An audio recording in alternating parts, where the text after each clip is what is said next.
Ralph here. True Power, Trumpet Fitness, and welcome to a wonderful Wednesday. And a wonderful Wednesday it is. It's raining like crazy, but it is a great, great day. Anyway, got a lot to do today. I've already done a lot, and I've already practiced, done about 2 hours, so we'll do that. Anyway, you saw the thumbnail. The great Clark Terry. The great Clark Terry. I have a funny story about how he impacted me and whatnot. And anyway, yeah. I told you I already honked today, so let's see what we got.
Anyway,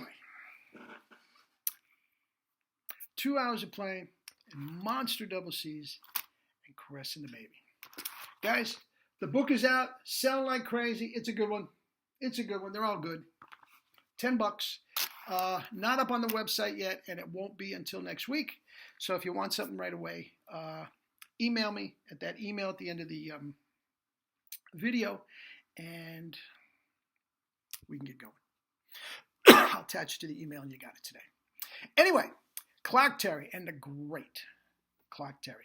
Now, there is nothing that I can tell you about his jazz. I'm not an aficionado, okay? It is mesmerizing, the lines that he used to do, especially for somebody who's an orchestral player. So, anything that I can tell you about that is you can get in any anthology. A history of jazz, whatever. So I will leave that to you. I just have a funny little story about he and I, and then we'll get to his chops. Anyway, I was in New York, and it was just about the time that I made that recording. Okay, I don't have the exact date, but it was in about that time. So my career was going quite well. My chops were doing great. As I said before, at about that time, the G was locked in, the A was there. I could get up to double C's. Jerry and I knew they weren't right, but they were there. And he said, don't worry about it. Play it when you need them. You and I are the only ones that know they're not quite right. So play them, get the credit for them, and we'll keep working on them to get them right. So that's what I did. Now, at that time, I was working quite a bit. And I had a pretty good reputation as an up-and-coming lead player that would go on the road. Now, many of the top guys, Faddis and all those guys, when a top book came up, Tom Jones or something like that, yeah, of course they could play it for a couple dates if he was in New York, but they're not going to go on the road with him. So I was one of the guys, the next tier down, that, yeah, could play the book, but would go on the road. Now, at the time, Clark Terry was putting a big band together to go to Europe. And my name came up. And I got the call, and they said he's having a rehearsal out near his place in Queens. And, yeah, go out and do a rehearsal for him. And if everything goes right, We can sign you up if you want. Now, I'd never been to Europe at that point to play with Clark Terry. Are you kidding me? Okay.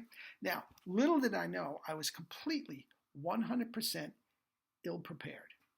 Now, remember, at this time, I had the chops. There's no question.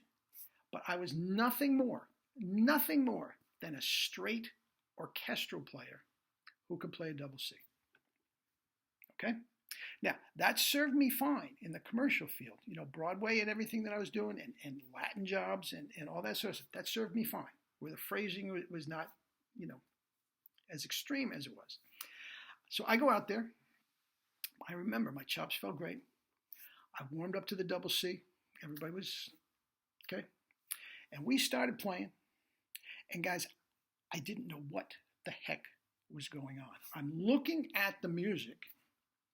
And I knew what I thought, but the phrasing was such, it sounded like I was on a different planet.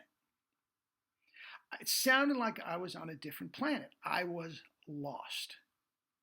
I was never so flabbergasted in my life. I'm looking at the music, and educationally speaking, I could read the music, but the phrasing and the swing, I couldn't do it. And I'm getting sideward glance, my sound is good and all this sort of stuff. I guess I'm playing the notes. I wasn't clamming all over the place, but saxophones are turning around. A couple times I say, trumpets, let me hear letter A. Remember, I want the accent here. And after an hour of this, we took a break.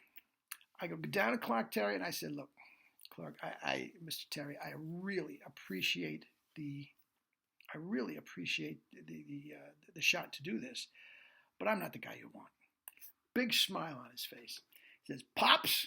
Ever since then, he called me Pops. He called everybody Pops that he didn't know their name. He said, Pops, you're a terrific player, but you're right. You're not what I want. How cool is that? So anyway, I said, I can stay for the rest of 3 hours. I said, no, don't worry about it. Get the hell out of here. I mean, I was never such a fish out of water in my whole life.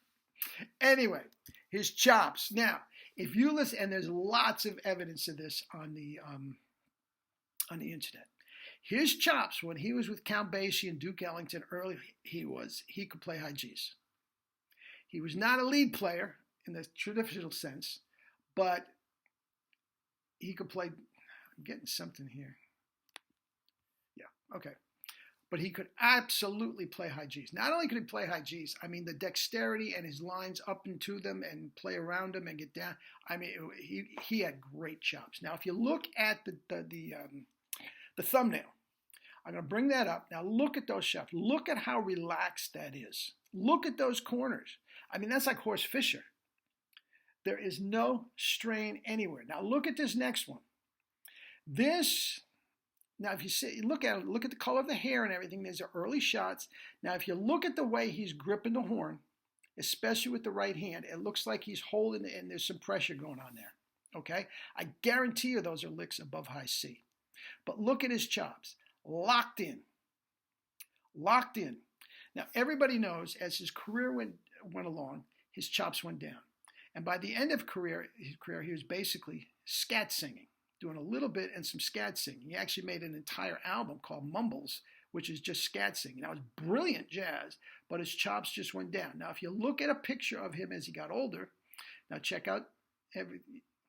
Now, look at his bottom lip. You see how stretched it is as compared to before? It's like a different person. Now, if the great Clark Terry can lose his chops as he gets older, lose his feel, lose his grip, guys, it can happen. And that all it is not age. I mean, age might have something to do with it because maybe he couldn't hold the grip anymore, but that's just flat out losing your grip on the bottom lip. Now, I've always said, if he had a double C, and I'm not talking about a Maynard Ferguson type gig that he would do, just add another fourth, or in his later years, another octave to those incredible, extraordinary jazz lines that he was doing. I mean, he would have been the greatest jazz player ever. I really believe that. What this guy did was amazing.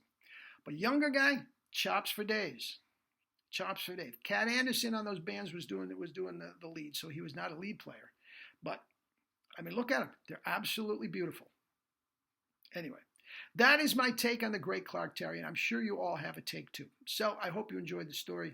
And eat and drink your fruits and vegetables, and live your life with true power. Tomorrow will be the last one of the week. I'll talk about that tomorrow. Get your book. It's ready to go. $10. Love you all. Live your life with true power, not the fake stuff. True power.